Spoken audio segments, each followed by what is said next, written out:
భారీ వర్షాలంట 2 రోజులు. మరి ఎలా చేయాలి, బయటికి వెళ్ళటానికి కూడా లేదు అనుకునే టైంలోనే సడన్గా కరెంట్ పోతుంది. కరెంటు పోయిన వెంటనే చాలామంది అన్నమాట, ఈ కరెంట్ వాడికి ఏమొచ్చింది, ఇప్పుడే కరెంట్ తీసాడు అని మాట్లాడుతూ ఉంటారు. వాస్తవానికి మనకి నిత్యము ఇళ్లలో వెలుగుండాలనే మరి కరెంటు వాళ్ళు ఎంతో కష్టపడతారనే విషయాన్ని గ్రహించాలి. తొందరపడి మాట్లాడడం, ఎందుకంటే అక్కడ వాస్తవం ఏందో వీళ్ళకి తెలియదు కాబట్టి మరి ఇలాంటి మాటలు మాట్లాడుతూ ఉంటారు. కానీ వాస్తవానికి కరెంటు పని, లైన్ మ్యాన్స్, విద్యుత్ శాఖలో వాళ్ళు చేసేటువంటి పని ఏంటో మరి మీరు నేరుగా తెలుసుకుంటే ఇలాంటి మాటలు మాట్లాడరు.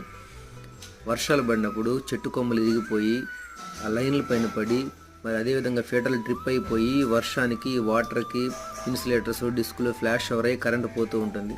అలా పోయినప్పుడు వర్షంలో కూడా మరి లైన్ మ్యాన్లు, మరి హెల్పర్స్ వీళ్ళంతా వెళ్ళి ఎంతో కష్టపడి మరి మనందరికి కూడా కరెంటు నిరంతరాయంగా అందేలా వాళ్ళు ఎంతో కష్టపడుతూ ఉంటారు.